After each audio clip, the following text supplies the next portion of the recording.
200년 이상 동안 일본은 세계 다른 나라들로부터 고립되어 있었습니다. 다른 나라들과의 무역과 교류가 거의 없었죠. 외국인의 일본 방문은 허용되지 않았고 일본인은 해외여행을 할 수 없었습니다. 일본 사람들은 바깥 세상의 삶이 어떨지 상상만 할 수 있었죠. 1854년 고립은 마침내 끝이 났습니다. 일본이 다른 나라들과 무역 조약을 맺기 시작했습니다. 그 나라들 중 하나는 미국이었습니다. 당시에는 이메일과 전자서명이 없었기 때문에 1860년 선박으로 우호 통상 및 항해 조약을 보냈습니다. 미국으로 처음 파견된 일본 사절단이었습니다. 사절단은 1월 말 요코하마에서 샌프란시스코로 떠났습니다. 대사, 부대사, 몇 명의 의사, 통역사, 이발사, 요리사, 무기공과 사무라이 등 96명으로 구성된 대규모 그룹이었습니다. 사절단의 책임자는 기무라 요시타케 제독이었습니다. 그의 옆에는 하급 사무라이 가문의 청년 유키치 후쿠자와가 있었습니다.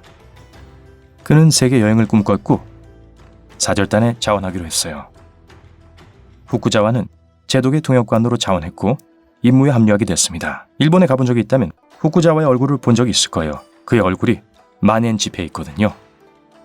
그는 유명한 교육자, 게이오 대학의 설립자, 철학자, 언론인, 기업가가 되었고 일본 현대화의 진정한 창시자로 여겨졌습니다. 모든 것이 이 여행 덕분이었죠. 후쿠자와는 이 항해와 미국에 본 것에 대한 인상을 많은 책으로 남겼습니다. 그들은 50톤이 넘는 짐을 실은 미 해군 기선 파우하탄을 타고 여행을 했습니다. 현대 여객기의 제약을 훨씬 뛰어넘는 크기였죠. 짐의 대부분은 미국인들과 친구가 되기 위한 특별한 선물이었습니다.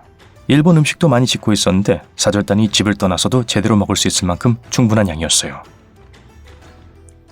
한 달 이상 동안 사절단은 바다와 하늘만 보았습니다. 후쿠자와는 미지의 세계로 가는 항해였기 때문에 그 임무에 참여할 수 있는 지원자가 그리 많지 않았다는 걸 잘 알고 있었어요. 일본은 또한 칸린 마루라는 선박을 샌프란시스코까지 동반하여 시험하고 있는 중이었습니다. 후쿠자와는 특히 일본인들이 다른 나라들과 격리된 상태에서도 서양 항해술의 기본을 익혔다는 것을 자랑스럽게 여겼습니다. 그리고 그들이 만든 배는 태평양 횡단 항해를 성공적으로 마쳤습니다. 37일이 지나고 하와이에 경무한 후 사절단은 샌프란시스코에 도착했습니다. 그들은 유명한 록스타들처럼 큰 환영을 받았죠. 언론과 사람들이 기다리고 있었어요. 요즘엔 사무라이 복장에 칼을 차고 나간다고 해도 캘리포니아 사람들은 놀라지 않을 거예요.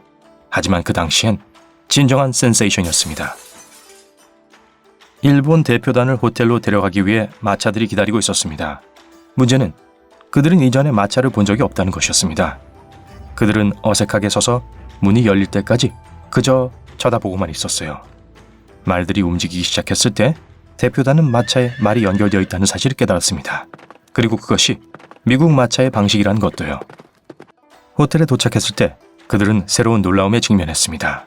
바닥은 비싼 카펫과 양탄자로 덮여 있었습니다. 후쿠자와와 나무로 만든 일본 남학신을 신고 옆구리에 검을 찬 승무원들은 고향에서 사치스러운 것으로 여겨지는 것에 발을 딛는 것이 정말 불편했습니다. 그러고 나서 미국 사람들이 밖에서 신는 신발을 신고 카펫이 깔린 바닥을 아무렇지도 않게 걷고 있다는 것을 알아챘습니다. 그들도 그렇게 할 수밖에 없었습니다. 대표단은 샌프란시스코에서 꼬박 한 달을 보냈습니다. 이건 당시 양측 모두에게 대단한 일이었어요. 그래서 수많은 공식 방문자와 리셉션을 가졌습니다. 그중 하나는 댄스 파티였는데 사무라이의 인내심을 시험하는 기회였어요. 후쿠자와는 멋지게 차려입은 신사숙녀들이 우스꽝스러운 동작을 하면서 방 안을 깡총깡총 뛰어다니는 것을 보고 웃음을 멈출 수가 없었다고 회고했습니다.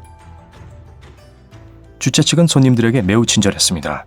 그들이 편안하게 느끼도록 하기 위해 그들이 데려온 일본 요리사가 요리를 할 수 있도록 매일 생선을 보냈습니다. 또한 일본인들이 목욕을 좋아한다는 것을 알고 매일 목욕을 할 수 있도록 준비해 주었죠. 또한 전신기와 같은 새로운 멋진 발명품들로 손님들을 놀라게 하려고 했습니다. 하지만 후쿠자와는 고향에서 그 기계에 대해 배웠기 때문에 별로 크게 놀라지 않았지만 오히려 미국인들이 평범하게 생각하는 것에 더 놀랐습니다.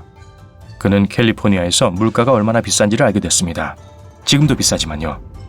굴 한 병을 사는데 일본보다 2배나 더 많은 돈을 지불해야 했습니다. 그건 그저 한 가지에 불과했습니다. 음식에서부터 숙박시설까지 모든 것이 비쌌습니다. 그는 또한 깡통이나 망가진 도구 같은 엄청난 양의 금속이 쓰레기통에 버려지는 것을 보고 충격을 받았습니다. 일본에서 금속은 거의 황금만큼 가치가 있었습니다. 사람들은 큰 화재 후에 못을 찾기 위해 현장을 뒤지곤 했어요. 일본인들은 여전히 금속을 재사용하는 것에 많은 관심이 있습니다. 재활용에 관한 한 세계 1위를 차지하고 있어요. 또 다른 충격은 미국인들이 자신들의 대통령에 대해 어떻게 생각하느냐 하는 것이었습니다. 한 번은 화려한 리셉션에서 후쿠자와는 누군가에게 조지 워싱턴의 후손을 알고 있는지 물었습니다. 그 남자는 무심코 최근에 한 후손이 결혼을 했다는 사실을 언급했지만 아무도 그 후손의 행방에 대해 별로 신경 쓰지 않았어요. 일본에서는 통치자와 그 가족, 특히 조상에 대한 태도가 매우 달랐습니다. 일본인들은 통치자에 대한 존경심을 기본적으로 느낍니다. 후쿠자와는 그의 친구들이 미국인들을 놀라게 했던 사실을 기억했습니다. 한 번은 저녁 식사를 마치고 말을 타고 가자는 제안을 받았을 때 그들은 마차를 달지 않고 그냥 말에 올라탔습니다. 미국인들은 그들의 기술에 놀랐습니다. 대표단이 샌프란시스코에서 한 달을 보낸 이유 중 하나는 배가 수리되기를 기다리고 있었기 때문입니다.